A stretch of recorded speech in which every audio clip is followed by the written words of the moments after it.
In case of divergent plate movement, the movement is extensional, that is away from each other. So if this is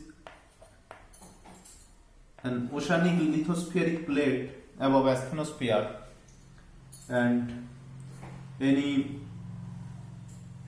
plume or any magmatism or any heat flow acts from asthenosphere, it will exert an outward force on the oceanic lithospheric plate, which will gradually thin the oceanic lithosphere, and at last it will cause rifting of oceanic lithospheric plate, and new oceanic crust will be generated, and this is where the mid-oceanic ridge will form. So the example of divergent plate movement, sorry, the spelling was wrong for transform. So for the divergent plate movement, the example is mid oceanic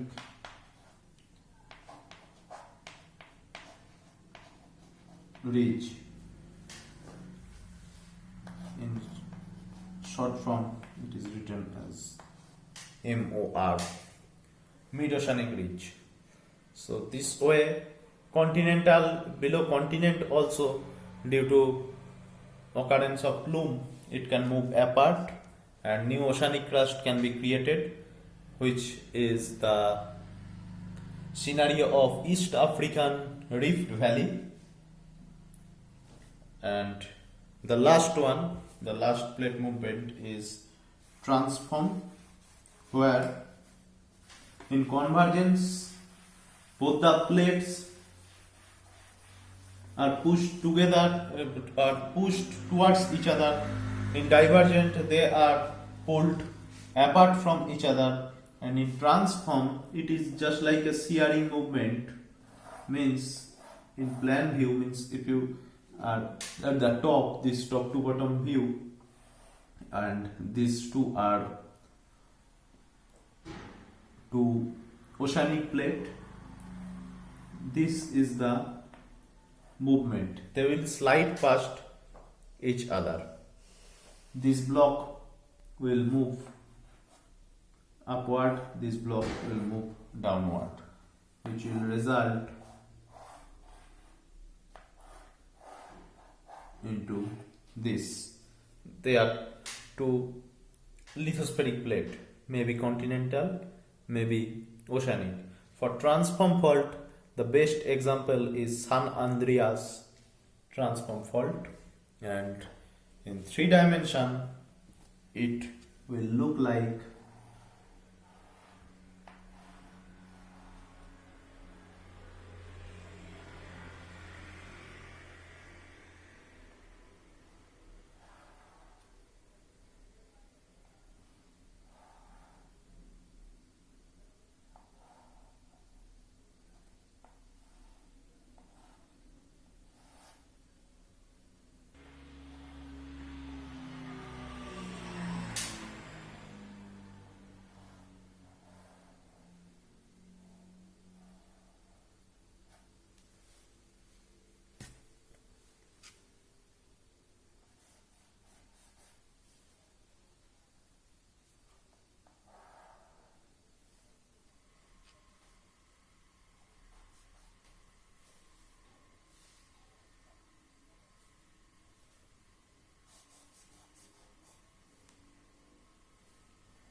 this movement in 3 dimension will look like this.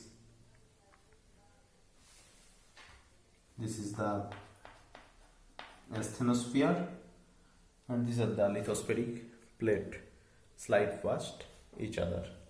So these are broadly 3 types of plate boundaries.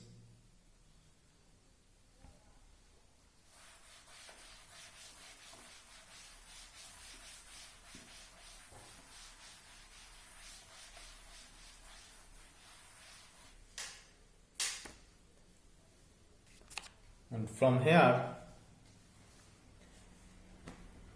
we are moving towards here 3 types of movement we have observed. One is compression, another is extension which is for divergent, and another is strike slip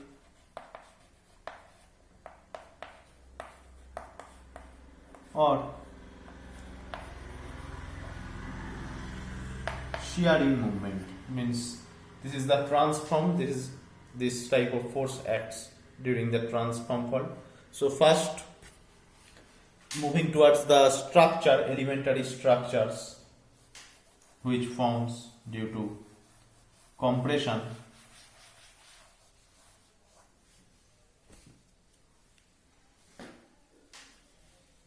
Such structures are fold,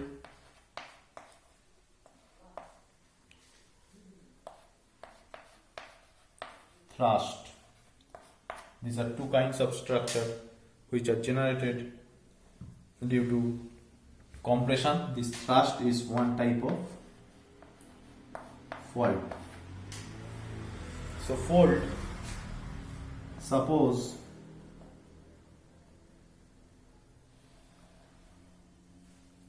this is a layer which is having a viscosity of eta1 surrounded by the layers of lower viscosity eta2.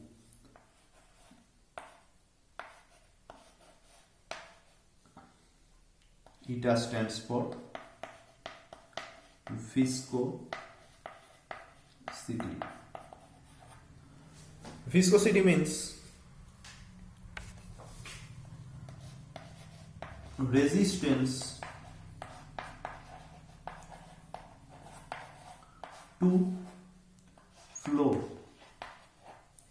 Means how a material resists itself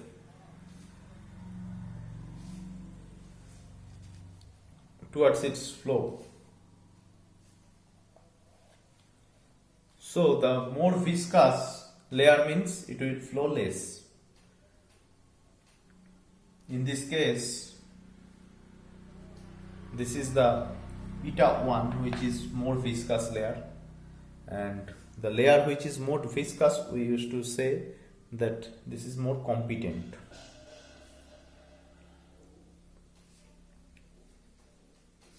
So this middle layer is actually more competent. If we compress it from both sides, what will happen? The whole structure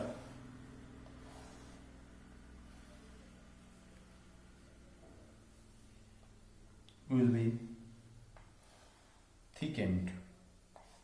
This layer will be thickened when there is no initial pre-existing curvature. But suppose this is the same body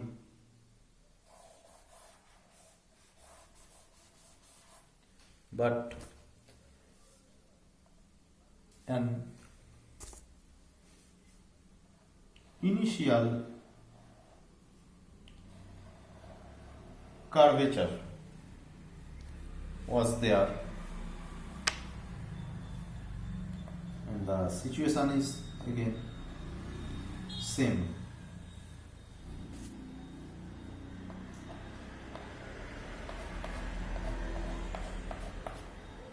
Now, due to compression, what will happen?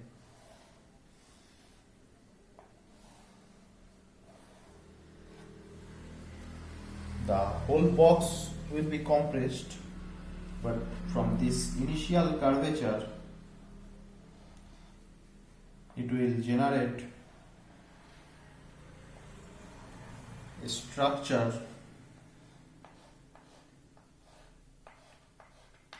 like this. And if there is a circle, if you draw a circle in the incompetent layer, it will transform to an ellipse for incompetent layer, and this structure is called the fold. So the fold is a diastrophic structure. Diastrophic means is diastrophic.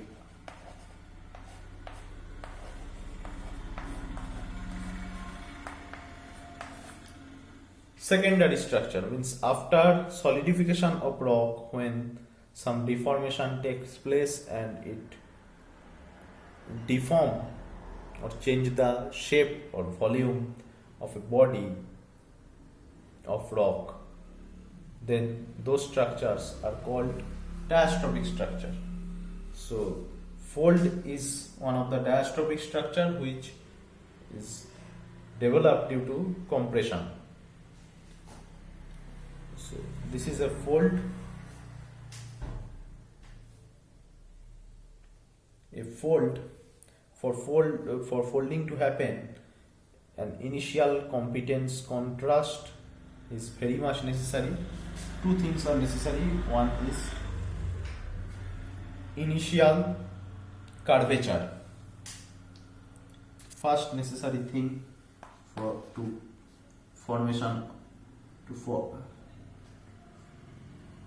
first necessary thing for formation of fold is an initial curvature, and second is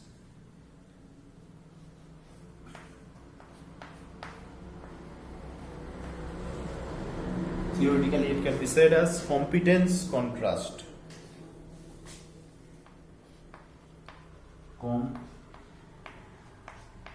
Competence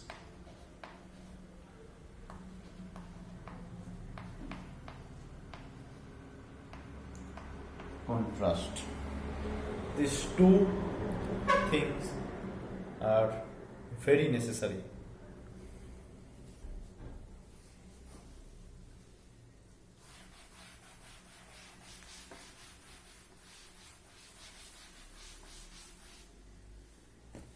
And now, how do a fold generate?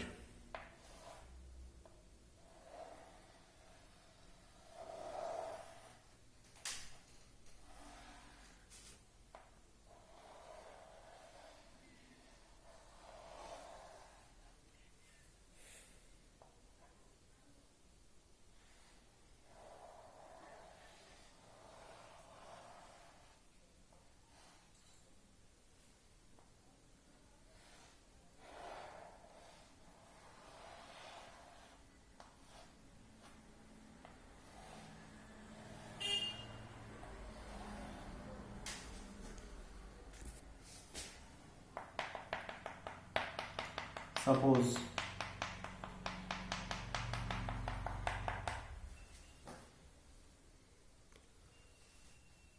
there is only a line or only a surface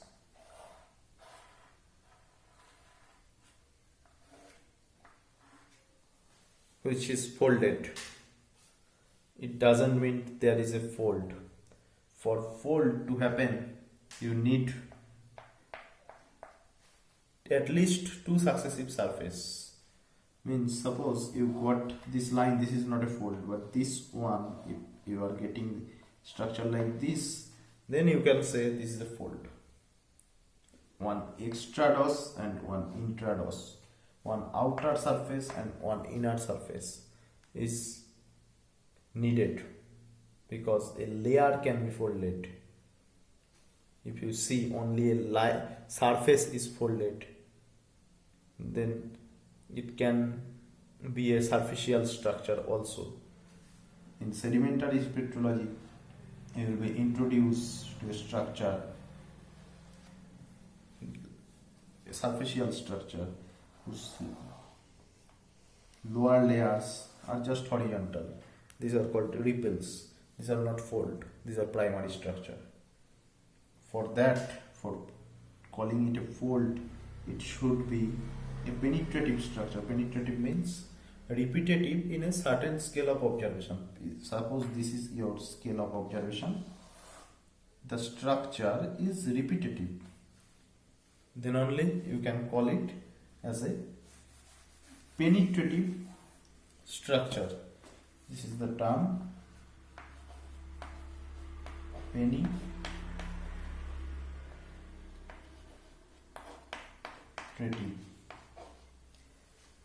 Fold is a penetrative structure. So suppose this is the fold.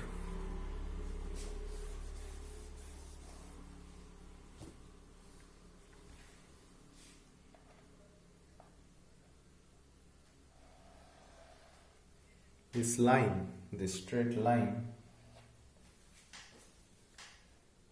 is called the hinge line, where the rate of change of curvature of this fold is maximum.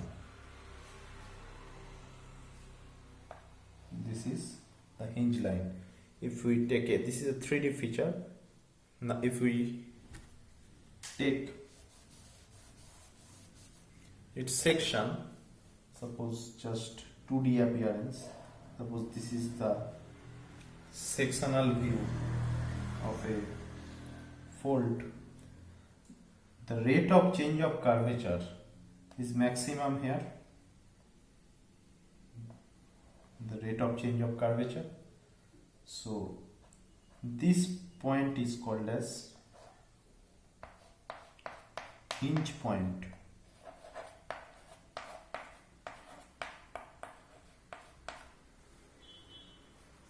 This is also called as hinge point. Now suppose this is a layer, this is one hinge point, this is another hinge point. Innumerable, infinite number of hinge points are there. If we connect this hinge point, you will get the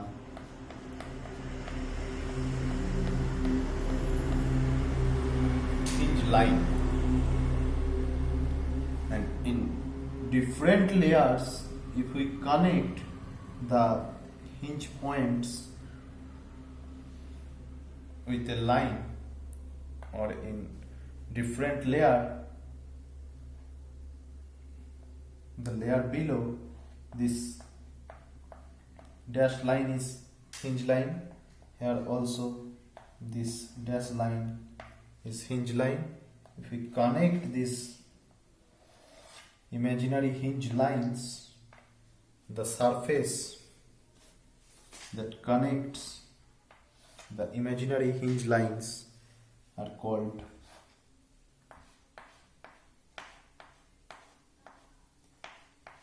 axial plane of a fold, and this is called in 2D this is a 3D feature, this axial plane. If we project it in 2D, this will be called as axial trace. So these are two elementary parts, hinge point or hinge line and axial plane, and now the fold axis.